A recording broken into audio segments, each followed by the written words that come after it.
मंगलम भगवान वीरो मंगलम गौतमोगणी मंगलम कुंद कुंदायो जैन धर्मोस्तु मंगलम सर्वमंगलमांगल्यम सर्वकल्याणकारकम प्रधानं सर्वधर्माणां जैनं जयतु शासनं। नमः समय साराय स्वानुभूत्या चकासते चित्स्वभावाय भावाय सर्वभावांतरच्छिदे। समय सार जी परमागम ग्रंथ, इसके सर्वविशुद्ध ज्ञान अधिकार की 412 नंबर की गाथा, उस पर गुरुदेव श्री के व्याख्यान, उस पर अपने स्वाध्याय चलती है। 180 पेज से अपन शुरू करते हैं।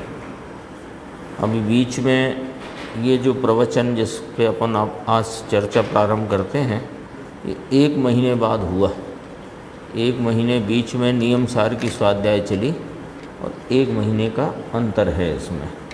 तो गुरुदेव श्री ने दोबारा से वो कलश 239 लिया और दोबारा 412 नंबर गाथा ली। तो अपन 180 पेज नीचे की 3 पंक्ति हैं, यहाँ से अपनी आज की स्वाध्याय प्रारंभ करते हैं। भगवान आत्मा अनादि सत सत्ता अनंत सदानंद सत्तानंद स्वरूप विराजता है, वह प्राप्त हुए बिना रहे नहीं। कहते हैं भगवान आत्मा, यह चैतन्य भगवान अनादि सत, सत्ता अनंत, अनंत काल से अनंत गुणात्मक अनंत सामर्थ्य रूप सत्ता रूप से यह सदानंद सत्तानंद स्वरूप से विराजता है, वह प्राप्त हुए बिना नहीं रहे। हाँ, होए ही प्राप्त, क्यों ना होए। हाँ हाँ, शिविर होगा। 1 महीने का पूरा फर्क है और उसमें नियम सार की स्वाध्याय चली उस 1 महीने में। तो ये फिर दोबारा से कहा कि ये चल गई थी गाथा, दोबारा फिर प्रारंभ करते हैं। तो 239 कलश से फिर ये दोबारा शुरू किया विषय। देखो दोबारा से अपनी 3 पंक्तियाँ। भगवान आत्मा अनादि सत सत्ता अनंत सत्ता अनंत सदानंद सत्तानंद स्वरूप विराजते हैं, वह प्राप्त हुए बिना रहे नहीं। लो ज्ञानी जीव धर्मात्मा मोक्ष मार्गी हमारे धर्म पिता हमको यह घोषणा करते हैं कि भाई तुम चैतन्य तत्व, तुम भगवान आत्मा अनादि से सत स्वरूप से आनंद रूप से विराजमान हो। तो जब विराजमान है, विद्यमान है, तो पर्याय में वह प्राप्त हुए बिना रहेगा नहीं। बस एक बार अंदर से इस बात की स्वीकृति तो करो कि मुझे यह आत्मा जरूर प्राप्त होगा। अपने है ना, जो अपना कहो एक तरह से कि अपना उद्यम क्यों फलीभूत नहीं होता, कि वो उस उद्यम में हमने अभी यही निशंकता उत्पन्न नहीं करी कि ये चैतन्य परमात्मा विद्यमान है और हमें प्राप्त होगा। लगता है कि होगा कि नहीं होगा, तो होगा कि नहीं होगा वाली बात के लिए कोई स्थान नहीं है।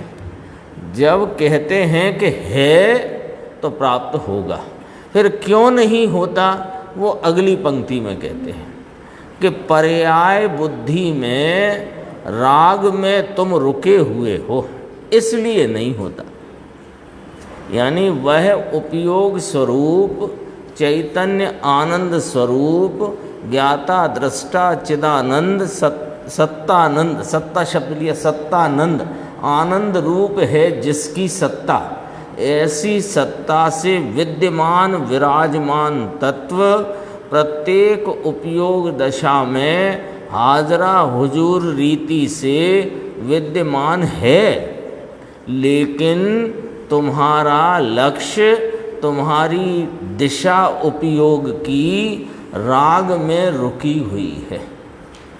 इससे ज़्यादा स्पष्टता क्या होगी कि हमारी को प्राप्त होगा, इस बात की गारंटी देते हैं, तुम विद्यमान हो इसकी सूचना देते हैं, और क्यों नहीं हुआ अब तक, इस रोग की या इस तकलीफ़ की वजह क्या है, वो यहाँ पर अपने सामने कहते हैं। तो अब कोई कार्य नहीं होता होएगा, यह कोई आश्वासन दे रहा है, और होगा क्यों होगा कि वह जो कार्य होना है, जिसकी प्राप्ति होना है, वो मौजूद है, और क्यों प्राप्ति नहीं है, यानी तुम्हारी क्या भूल चल रही है, वह भूल बताते हैं। अब कितना कार्य रह गया कि भूल को टालकर जो विद्यमान तत्व मौजूद है उसका लक्ष्य करो,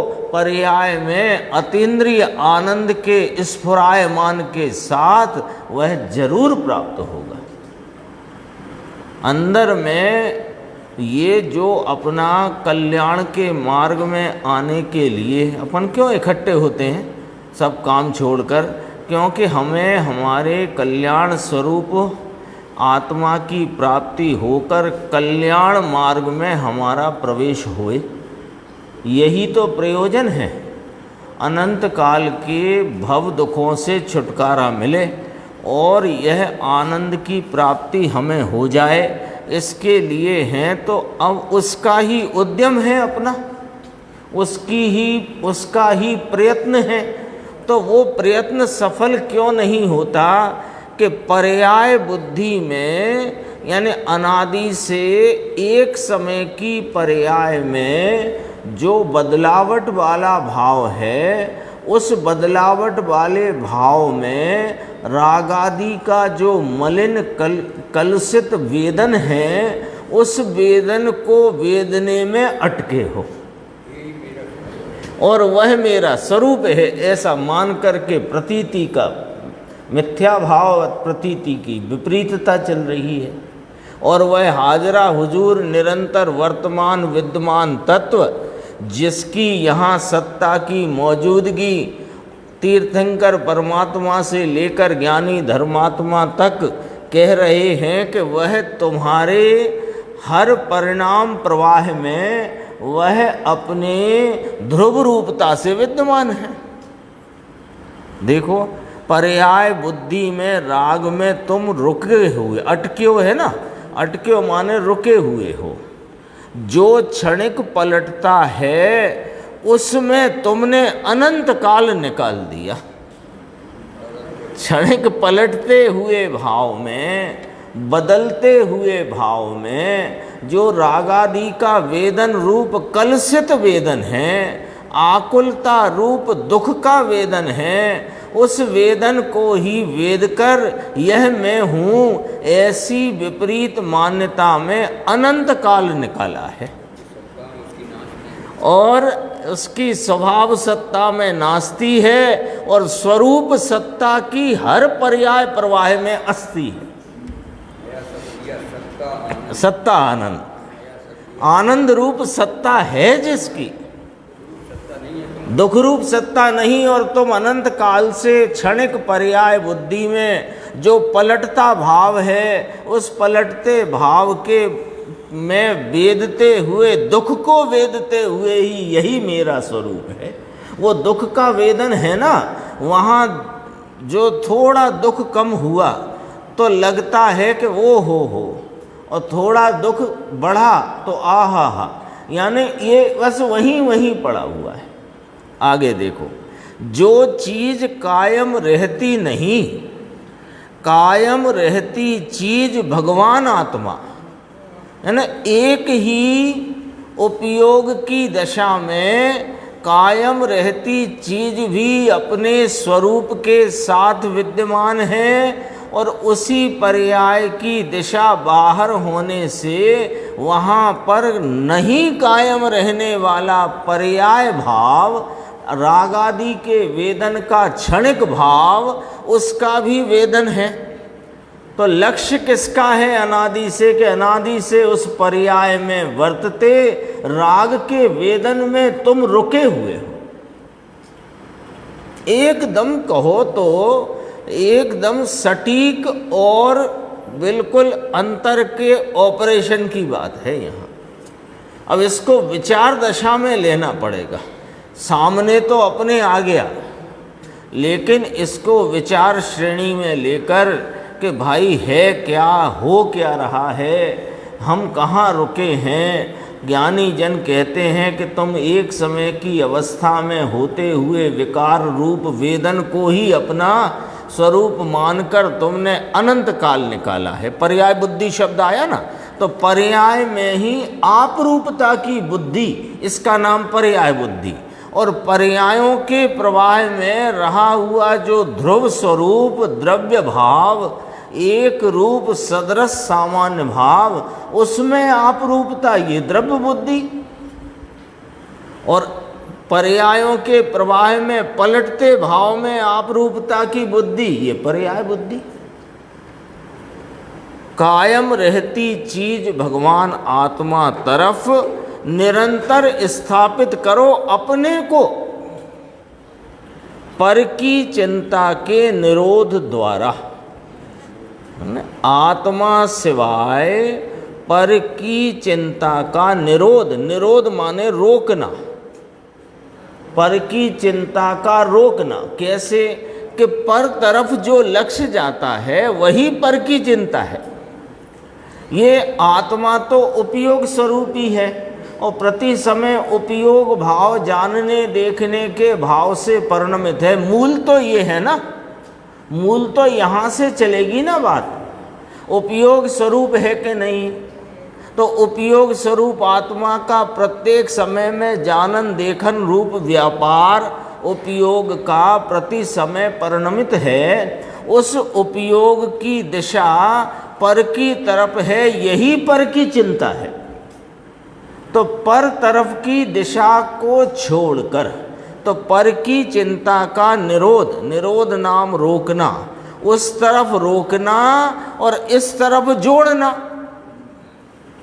उपयोग को, उपयोग की दिशा पलटना, एक भाषा ये है। उपयोग की दिशा पलटना एक भाषा। दूसरी भाषा, उपयोग में बाह्य वस्तुएं, बाह्य विषयों को न विषय करके अपने चैतन्य परमात्मा जो अंतर स्वरूप कायम रूप भगवान आत्मा चीज कायम टिकती है, उसको विषय बनाना। दूसरी भाषा ये, यानी एक भाषा कहें कि बहिर्मुखता छोड़कर अंतरोन्मुख प्रवृत्ति उपयोग की। दूसरी भाषा है कि पर की चिंता के निरोध द्वारा स्वरूप में एकाग्र होना। ये उसी बात को है। देखो, अत्यंत एकाग्र हो करके, अत्यंत विशेषण लगाया। एकाग्र शब्द का अर्थ तो मालूम ही है, एक ही है मुख्य, जिसमें एक को ही विषय बनाकर उपयोग की जो परिणति कैसी के अत्यंत एकाग्र रूप। ये नास्ति पर की चिंता का निरोध, वो परिभाषा में दोनों अस्ति नास्ति है ना, उसमें आती है एकाग्र चिंता निरोध ध्यानम। तो चिंता का निरोध और स्वरूप की एकाग्रता, इसका नाम ध्यान कहा है ना। धर्म ध्यान के संदर्भ से बात है। देखो, गाथा तो गुरुदेव कहते हैं ओ हो गाथा तो बहुत अच्छी आई। पहले बाँचा था, बीच में तो नियमसार बाँचा ना, कल पूरा किया, इसलिए आज से ये शुरू हुआ। इसमें चंदू भाई ये शुरुआत आई और यहाँ आ गए।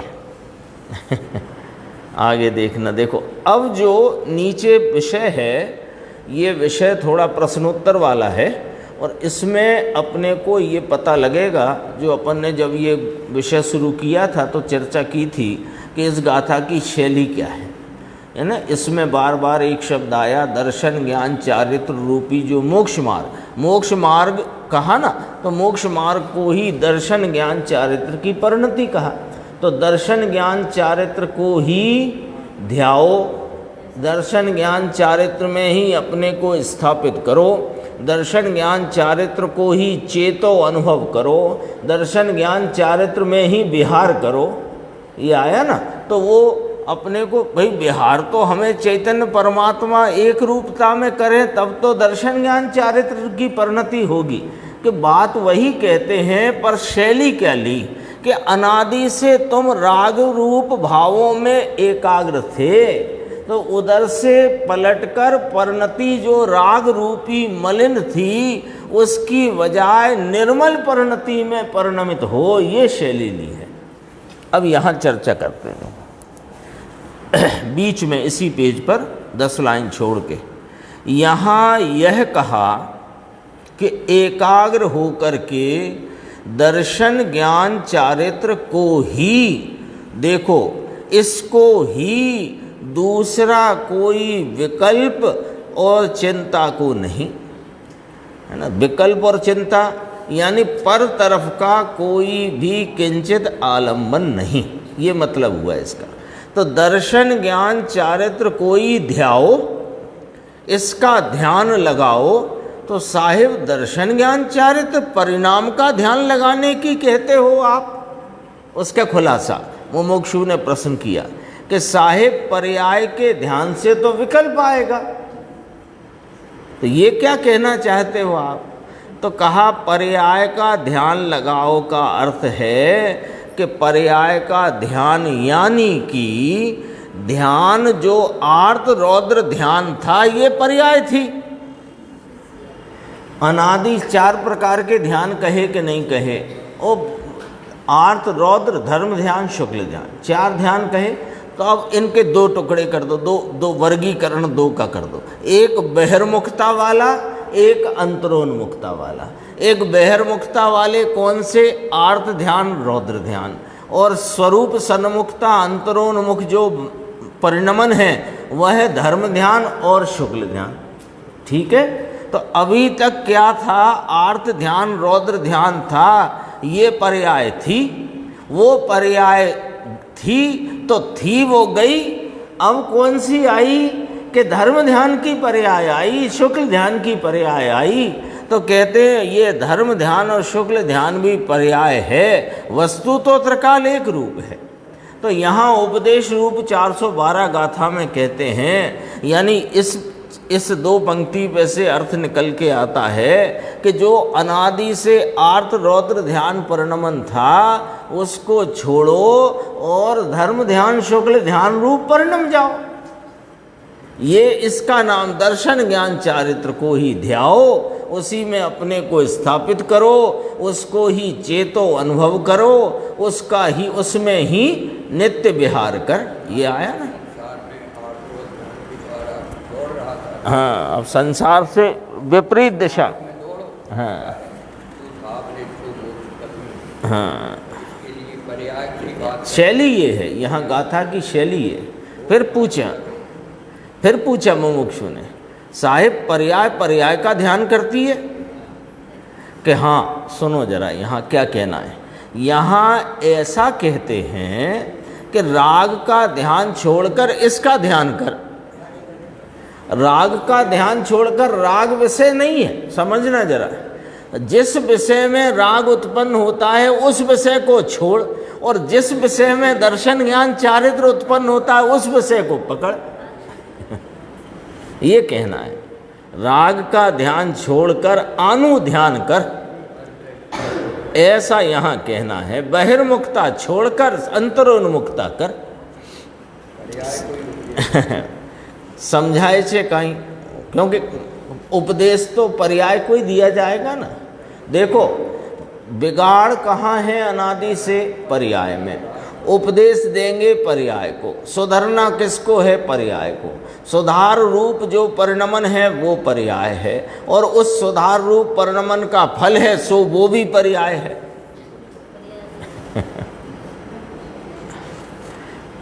समझाए से कहीं ये समझाए से काई का अर्थ है कि यहाँ जो शैली जिस तरीके से यहाँ आचार्य परमात्मा बता रहे हैं वह बात आपको समझ में आई क्या भाई, ऐसा पूछते हैं ना। लेकिन ये पर्याय का ध्यान करता है तब दृष्टि द्रव्य ऊपर पड़ती है। ये पर्याय का ध्यान माने स्वरूप ध्यान, रूप धर्म ध्यान, शुक्ल ध्यान रूप, दर्शन ज्ञान चारित्र का परिणमन, यह जो है तब परिणमन में दृष्टि कहाँ है, लक्ष्य कहाँ है, दिशा कहाँ है कि यह द्रव्य ऊपर, तब दृष्टि द्रव्य ऊपर पड़ती है, तब ही उसका ध्यान एकाग्रता होती है। पर्याय ऊपर रहकर एकाग्र होता है ऐसा नहीं कहना है, ऐसा नहीं कहना है। यहाँ तो राग द्वेष से पीछे हटकर, विकार से पीछे हटकर अविकारी पने में रहो, ऐसा समझाना है। देखो आया, स्पष्ट आया। नहीं तो भाषा शैली से ऐसा लगता है कि पूरे समय सार में तो आप एक ध्रुव गायक की ही धुन लगाए थे और अब यहाँ आके कह रहे हो दर्शन ज्ञान चारित्र को ध्याओ, उसी को चेतो, उसी में विहार करो।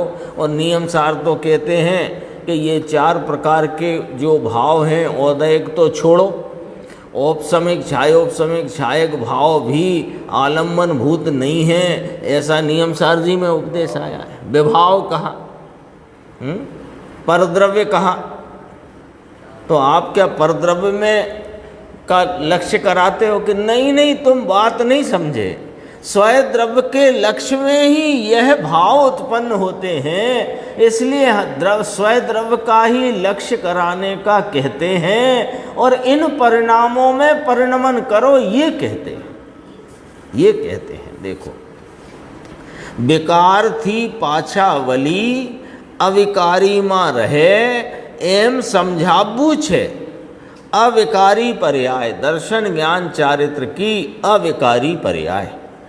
फिर पूछा मुमुक्षु ने कि दर्शन ज्ञान चारित्र का ध्यान करो, ये कहा तो ध्यान की पर्याय क्या दर्शन ज्ञान चारित्र से कोई अलग है? देखो प्रश्न देखो दर्शन ज्ञान, देखो इसका इस भाषा में से क्या पकड़ना, इसी प्रश्न में अपन पहले प्रश्न की भाषा पकड़ेंगे ना, उसने पूछने वाले का प्रश्न पढ़ते हैं, फिर उसमें जो किस उत्तर में से प्रश्न खड़ा हुआ वो पकड़ते हैं, तो उत्तर अपने आप आएगा। देखो दर्शन ज्ञान चारित्र का ध्यान करो ऐसा जो कहा जा रहा है, तो ध्यान की पर्याय क्या साहिब दर्शन ज्ञान चारित्र से कोई अलग है क्या? तो कहा देखो तुमने सुना नहीं ठीक से। अब जरा अपन अपनी तरफ से चर्चा करते हैं कि तुमने सुना नहीं ठीक से। दर्शन ज्ञान चारित्र का ध्यान करो का अर्थ है दर्शन ज्ञान चारित्र रूपी ध्यान में वर्तन करो, ये है दर्शन ज्ञान चारित्र का ध्यान करो। आ गई बात समझ? ऊपर कह चुके हैं ना, विकार थी पाछा वली ने अविकारी में रहे। ये दर्शन ज्ञान चारित्र को उसमें अपने को स्थापित करो, उसको ही उसी में एकाग्र होकर उसको ध्याओ, उसको ही चेतो और अनुभवो और परिणामी पने से उसमें ही विहार करो। यही तो आया गाथा की टीका में और यही सूत्र में कहा आचार्य परमात्मा ने। अब कहते हैं कि राग का ध्यान छोड़कर इसका ध्यान कर, यानी राग रूपी ध्यान छोड़कर आर्त रौद्र ध्यान वे राग रूपी ध्यान हैं, और धर्म ध्यान शुक्ल ध्यान वे वीतरागी ध्यान हैं। तो तुम दर्शन ज्ञान चारित्र का ध्यान करो का मतलब दर्शन ज्ञान चारित्र रूपी अविकारी वीतरागी ध्यान करो, ये कहा है हमने। वो ध्यान कोई अलग है और इसका ध्यान करो ऐसा नहीं कहा है। तो प्रश्नकार का प्रश्न अलग दिशा में चला गया ना। जो व्याख्या चलती है जो स्पष्टीकरण आ रहा है उससे उसका प्रश्न अलग दिशा में चला गया ना। उसने कहा दर्शन ज्ञान चारित्र का ध्यान करने का कहा, तो ध्यान की पर्याय, पहले तो कहा पर्याय का ध्यान क्यों कराते हो, तो कहा पर्याय का ध्यान नहीं कराते, ध्यान रूपी पर्याय में परिणमित होगे तो द्रव्य का ही विषय है, उसमें वह स्वस्वरूप सन्मुखता वाला ध्यान है। ठीक बात आई। अब उसने प्रश्न किया कि दर्शन ज्ञान चारित्र का ध्यान करने की कहते हो, तो ध्यान की पर्याय कोई दर्शन ज्ञान चारित्र से कोई अलग है क्या साहेब?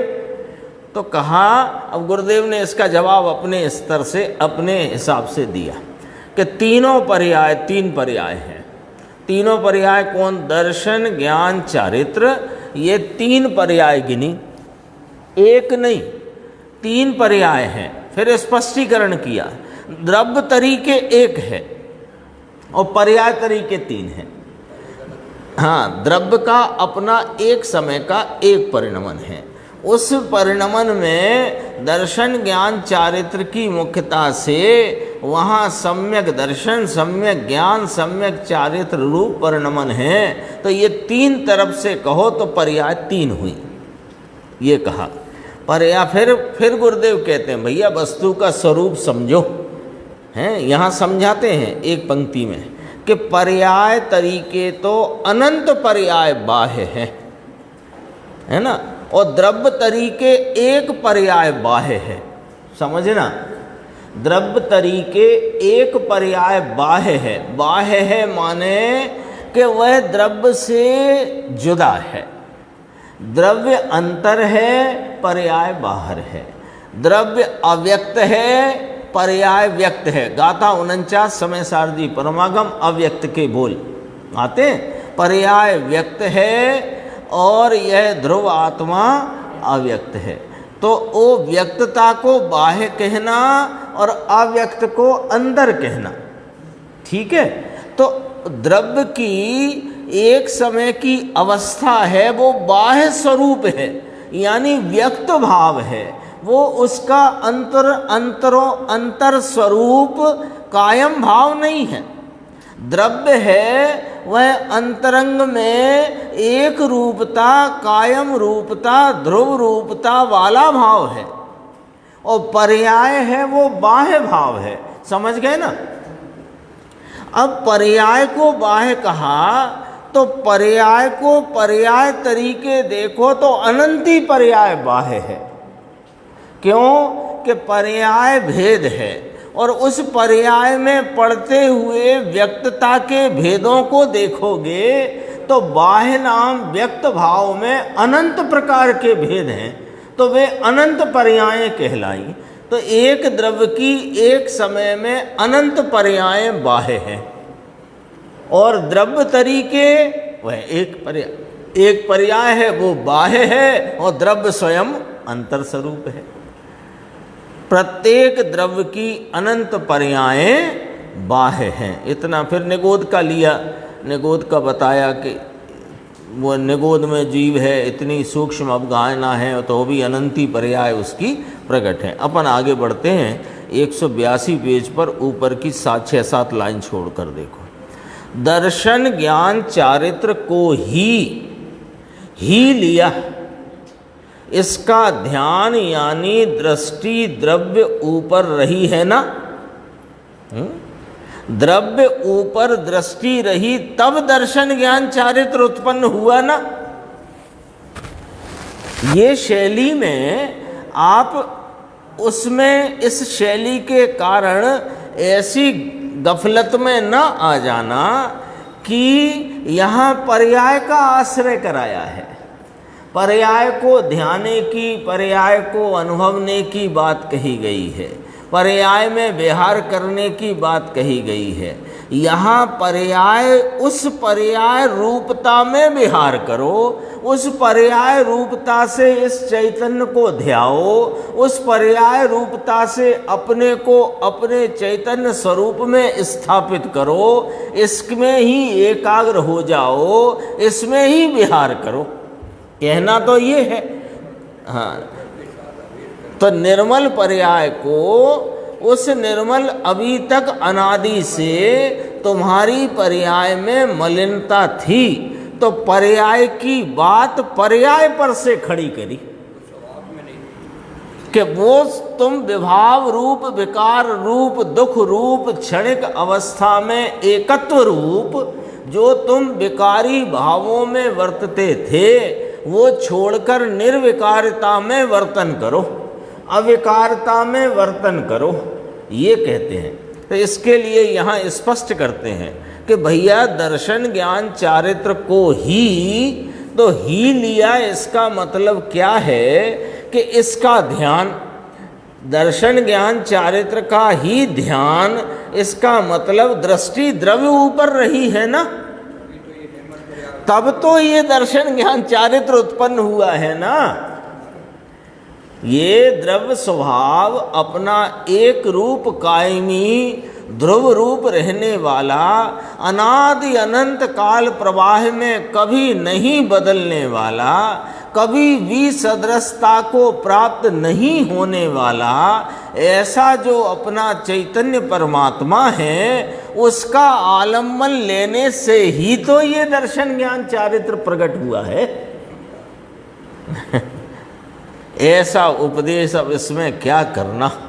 देखो अब गुरुदेव कहते बाहर की कुछ करने की बात तो है ही नहीं। यानी आचार्य कुंद कुंद भगवान कहते हैं कि 8 दिन वो महाविदेह गए, 8 दिन रहे, वहाँ से आकर ये शास्त्र बनाया और उसमें भी 411 गाथाएं लिख दी। फिर 412वें नंबर के सूत्र में जो बात कहते हैं, ये समझो पूरे समय सार की सार रूप गाथा कहते हैं। पीछे सब चर्चा आ चुकी है 9 पदार्थों के माध्यम से। फिर सर्व विशुद्ध ज्ञान अधिकार आया तो उसमें अकर्तापने की भी बात करी, एक द्रव्य से दूसरे द्रव्य का कार्य नहीं होता ये बात भी करी, क्रमबद्धता की बात भी करी, और अन्य के जो द्रव्यलिंग आदि हैं वो मोक्ष मार्ग नहीं है, एक भावलिंग रूप ही मोक्ष मार्ग है, ये सब बातें करी। गृहस्थ लिंग द्रव्यलिंग को छोड़ो ये बात भी करी। अब सार रूपता में कहते हैं कि भाई तुम दर्शन ज्ञान चारित्र में अपने को स्थापित करो, तो स्थाप निज को मोक्ष पथ में, और मोक्ष मार्ग एक ही सदा सेवन के योग्य है। ये बात इस गाथा सूत्र के टीकाकार आचार्य अमृतचंद्र भगवान ने सूचना रूप से पहले ही अपने सामने रख दी है 239 कलश में। अब देखो बाहर का कुछ करने की बात तो है ही नहीं। यह करो, दया पालो, व्रत करो, उपवास करो, चौवियार करो। चौवियार माने संध्या काल में भोजन से निवृत्त हो जाना। 6 परवी कंदमूल मत खाओ, 6 परवी ब्रह्मचर्य पालो। अरे भगवान, ये तो सब क्रियाओं की बात है प्रभु, और यह तो राग है। अरे रे, यह बात भी सुनी नहीं इसने। इन सब कार्यक्रम का मोक्ष मार्ग से कोई रिश्ता नाता नहीं है। मोक्ष मार्गी को ये भाव अधूरास में वीतरागता की कमी के कारण होते हैं, शेष बचे राग के सद्भाव में होते हैं। इनका मोक्ष मार्ग से कोई नाता नहीं है नहीं। हमारी भूल चूक बस यहीं पड़ी हुई है। हम इन्हीं कार्यक्रमों को और इस संबंधी राग में कुछ ना कुछ धर्म बुद्धि रख कर के, कुछ धर्म होगा या धर्म का साधन होगा, ऐसी मानने की हमारी वासना नहीं छूटती। वासना शब्द का प्रयोग इसलिए किया गया है कि मुंह से बोलने में तो आने लगा, पढ़ने सुनने में आने लगा, और जब गुरुदेव श्री और आचार्य परमात्मा कहते हैं तो सिर भी हिलाता है, लेकिन अंदर में बसा हुआ तो यही है कि कोई सा राग मोक्ष मार्ग में साधक बने, साधन बने, मदद रूप, सहारे रूप, टेका रूप कुछ है। और यहाँ पूरे ग्रंथा इस ही ग्रंथ में नहीं, पूरी जिनवाणी में इसी बात को समझाया गया है कि ये रागादि भाव का वीतराग मार्ग में कोई नाता नहीं है।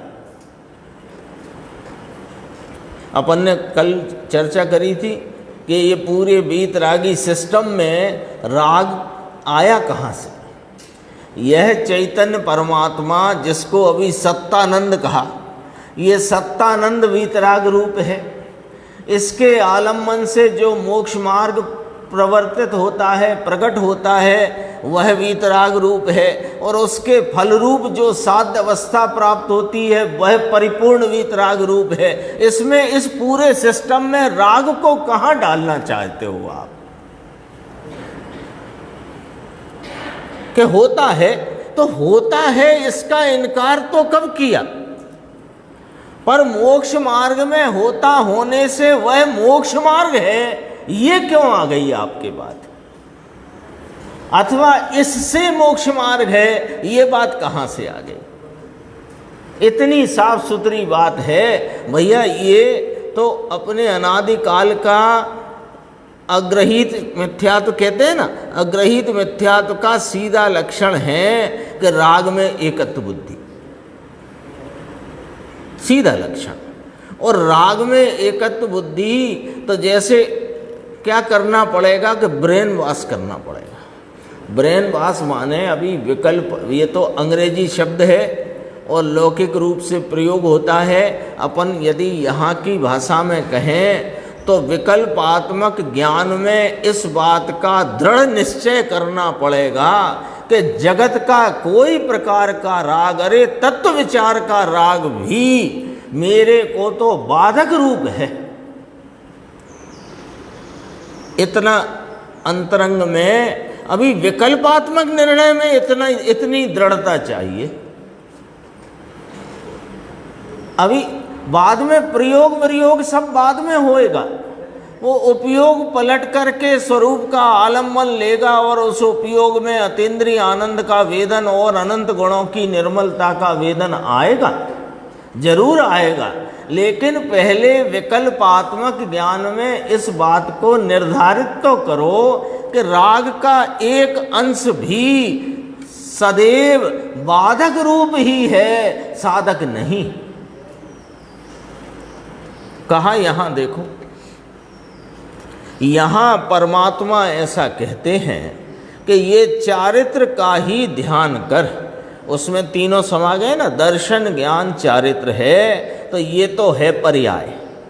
राग का ध्यान छोड़कर इसका ध्यान कर, यानी राग रूपी ध्यान को छोड़ो और वीतरागी अविकारी निर्विकारी दर्शन ज्ञान चारित्र रूपी ध्यान को परिणमित करो, उसमें प्रवर्तन करो, ऐसा कहते हैं। तो जब राग का ध्यान छोड़कर इस स्वरूप का ध्यान किया, यानी दृष्टि तो द्रव्य ऊपर पड़ी है ना, तब दर्शन ज्ञान चारित्र का ध्यान होता है। यहाँ कोई द्रव्य को बाद करके कहेंगे, माइनस करके बात की गई है, ऐसा नहीं है। यहाँ परिणमन की बात परिणमन से की गई है, और वह जो निर्विकारी अविकारी निर्मल परिणमन है वह तो इस द्रव्य भगवान आत्मा इस चैतन्य महाराज के आलम्बन में ही आएगा। देखो बहुत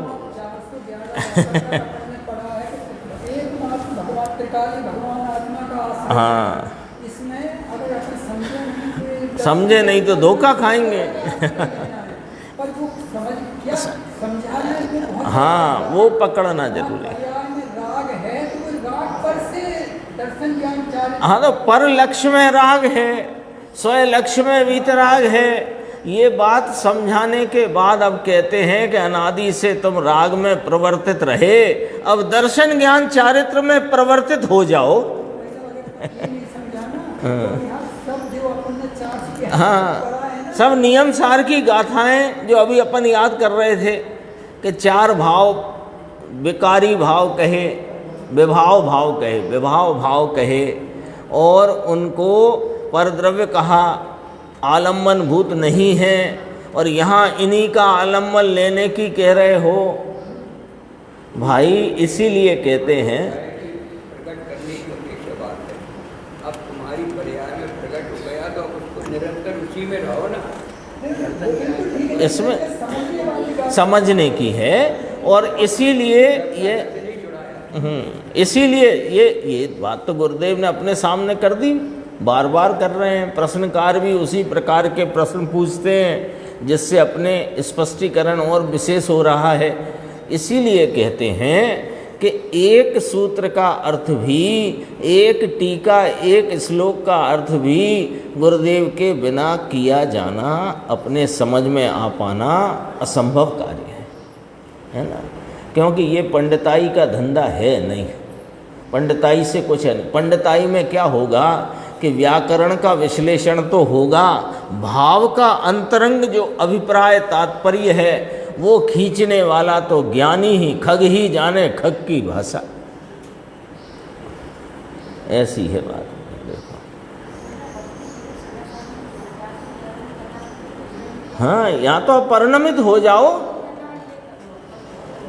अभी तो ये 412 है, 13, 14, 15 3 गाथा है। 15वीं गाथा में तो समापन समारोह है इस ग्रंथ का। उसके बाद आचार्य देव ने कलश लिखे।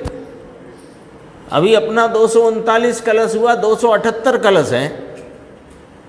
तो अभी तो कितने 39 कलश बाकी हैं। अभी समय सार पूरा नहीं होता है। इसके बाद पशु वाले जो कलश हैं उसमें तो दिमाग की कली कली खिल जाए ऐसे कलश हैं। हाँ, उनने पूरा किया, लेकिन अपना काम तो अभी पूरा नहीं हुआ ना। तो मेरे पास प्रश्न आने लगे, अब तो पूरा होने वाला है, अब क्या लेना है। अरे अभी तो बहुत देर है इसमें देर है इसमें। देखो, फिर मुमुक्षु ने फिर प्रश्न किया कि इसका अर्थ यह हुआ।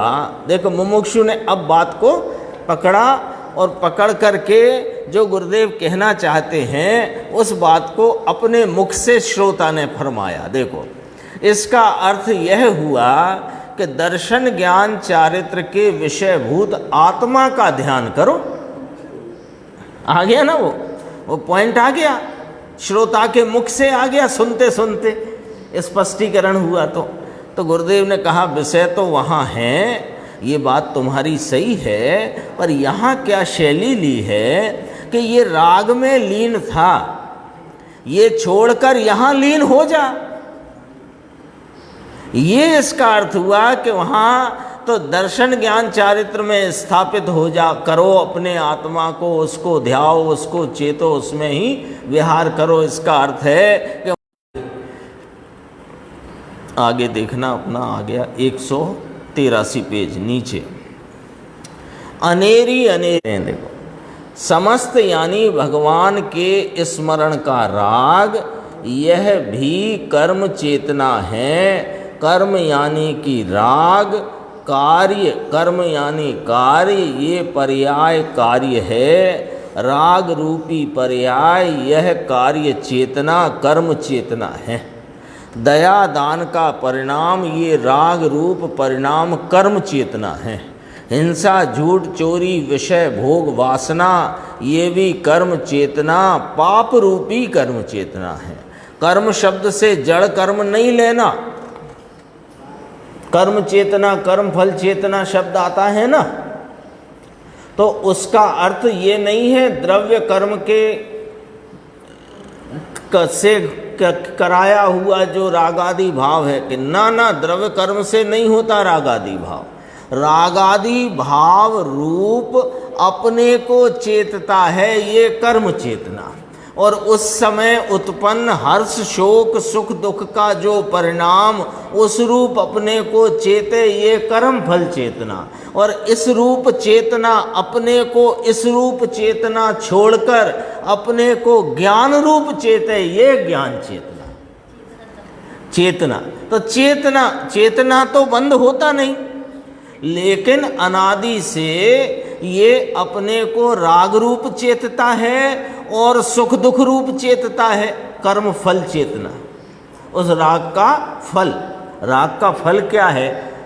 राग आश्रव है, ठीक बात है, उसका फल बताया गया है, असुचि है, विपरीत है, दुख रूप है, दुख का कारण है। तो वो दुख का भाव इसी का फल है।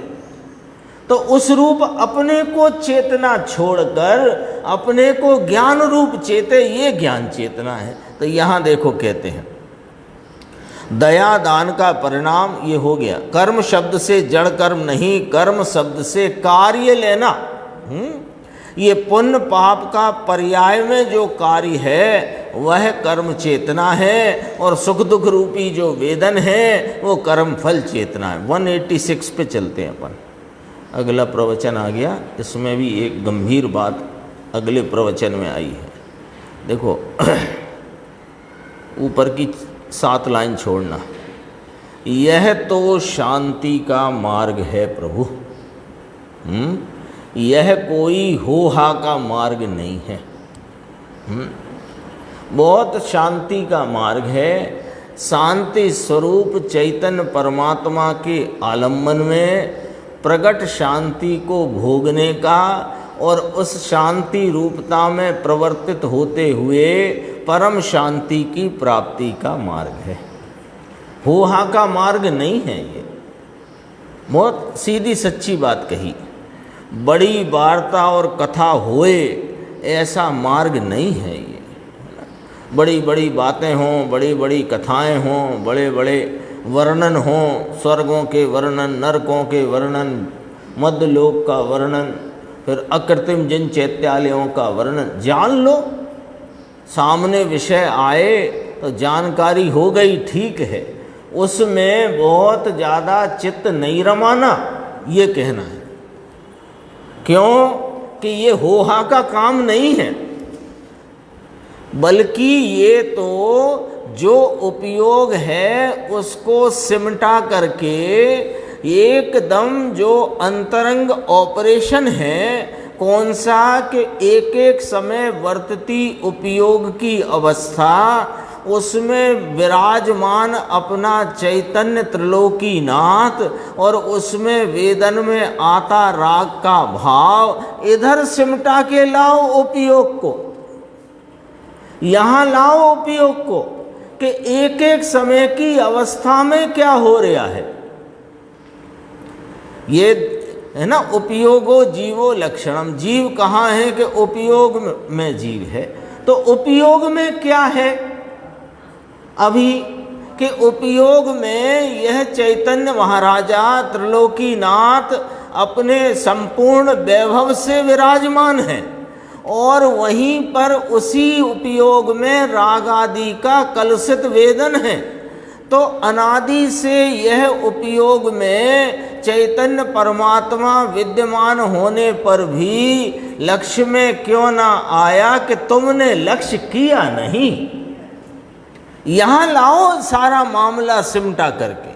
अब जो कुछ भी विचार में लेना है, यहाँ इस एंगल पर आकर, इस जगह आकर के विचार करो तो आत्मा की प्राप्ति अवश्य होगी।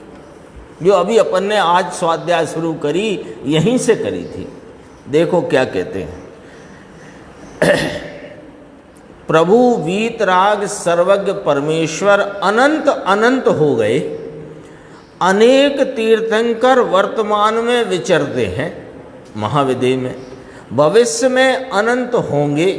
ये अनंत तीर्थंकरों का ये कथन है कि शांति रूपी मार्ग के द्वारा परम शांति की प्राप्ति के लिए इस शांति स्वरूप आत्मा का आलम्बन लो। तुझे यदि कल्याण करना हो तो ले, है ना। अपन बैठे हैं सब स्वाध्याय करते हैं।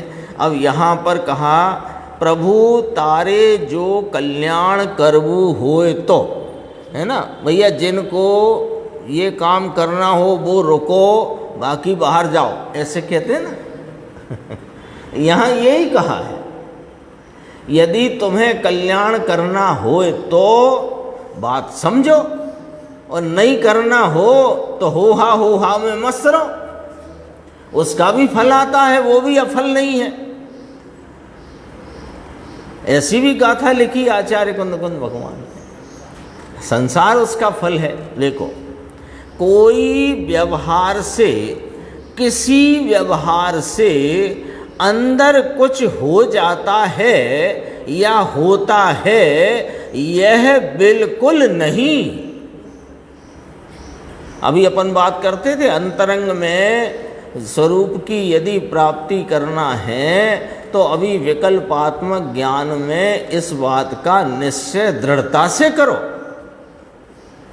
कि तत्व विचार वाला राग भी, अरे स्वाध्याय का राग तो स्थूल है सुनने पढ़ने का, फिर तत्व विचार वाला राग जो इससे अधिक सूक्ष्म है, उस राग से भी मेरा भला नहीं होता, इस बात की दृढ़ता लाओ,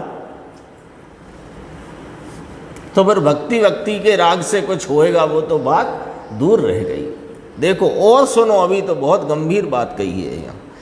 अंतर में नय का शुभ विकल्प उठता है। नय का माने नयों के द्वारा निरूपित जिनवाणी के सुनने समझने पठन पाठन में जो नयों की विवक्षा से वस्तु का स्वरूप बताया जाता है, जाना जाता है, समझा जाता है, वह नय के द्वारा समझना भी वह शुभ विकल्प रूप वृत्ति है, उससे भी आत्मा नहीं मिलता। बोलो लिखा कि नहीं लिखा?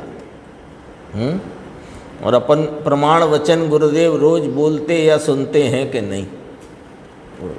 क्या लिखा?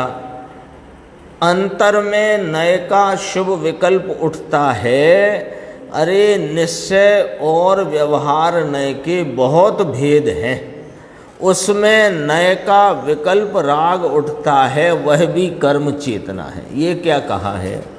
नय का विकल्प राग माने कि मैं निश्चय नय से एक रूप ध्रुव ज्ञायक तत्व हूँ, गुण भेद आदि ये व्यवहार नय का विषय है, पर्याय भेद भी व्यवहार के विषय में जाता है, तो ये व्यवहार के विषय रूप जो पर्यायों का लक्ष्य विकल्प रूपता से, और यह शुद्ध नय का विषय भूत मैं चैतन्य परमात्मा हूँ, ऐसा नय विकल्प पकड़ में आई बात। नय का विषय पकड़े वो अलग बात है, और नय का विकल्प उठा है ये अलग बात है।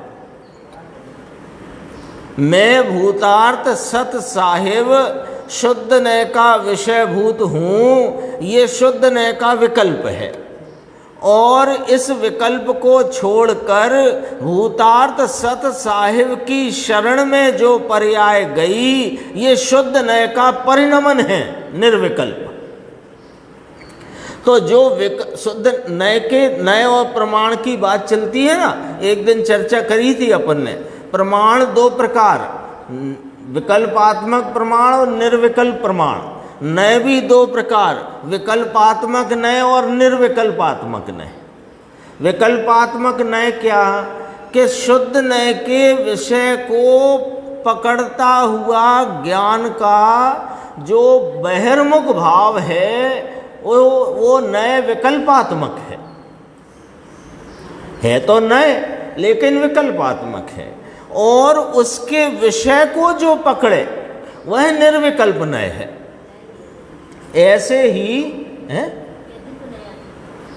हाँ, नयातीत कहते हैं, लेकिन ये विषय जो है वो 11वीं गाथा में कहा ना शुद्ध नय, तो जो ज्ञान के अंश को भी नय कहा, और उस नय के विषयभूत भगवान आत्मा को भी शुद्ध नय कहा। समझ में आई क्या बात? तो जो आत्म तत्व को पकड़ता हुआ जो ज्ञान का भाग है वो निर्विकल्प नय है, और वह बहिर्मुखता में बहिर्लक्षी यह मैं ऐसा हूँ, ऐसा जो विकल्पात्मक भाव है वह विकल्प रूप नय है निश्चय नय, लेकिन विकल्पात्मक। ऐसे ही प्रमाण में दो भेद, निश्चय और व्यवहार स्वरूप वस्तु का जानना, किस प्रकार बहिर्मुखता रूप वृत्ति में जानना, ये विकल्पात्मक प्रमाण है। और ये विकल्पात्मक प्रमाण का लक्ष्य छोड़कर उसमें जो व्यवहार है उसका निषेध करके जो शुद्ध नय का विषयभूत चैतन्य परमात्मा है उसको विषय बना करके जो अनुभव में आत्मा प्रमाण हुआ वो निर्विकल्प प्रमाण है। सब बातें आ गई हैं। ये अपने धर्म पिता पूज्य गुरुदेव श्री की 45 वर्ष की जो देशना है और अपने जितनी उसमें अभी पढ़ी समझी है, ये सारी चर्चाएं आ गई हैं, कुछ बाकी रहा नहीं है। नए का विकल्प राग उठता है, ये काय में डालना कर्म चेतना। ऐसा मार्ग प्रभु, ये कर्म चेतना कौन सी की बात करी जा रही है कि नए के विकल्प का भी त्याग।